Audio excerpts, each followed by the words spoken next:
Pesanga makasi, pesanga makoki, pesanga mayele, ngana salela yo. Pesanga makasi, pesanga makoki.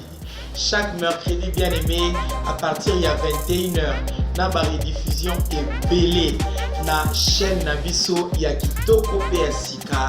MM Télévision, ma mission télévision, avec notre frère Deluxe Arlo, le frère de moi-même, bien aimé Eza Kaka Dengetolingilakaye, la haute dimension version originale.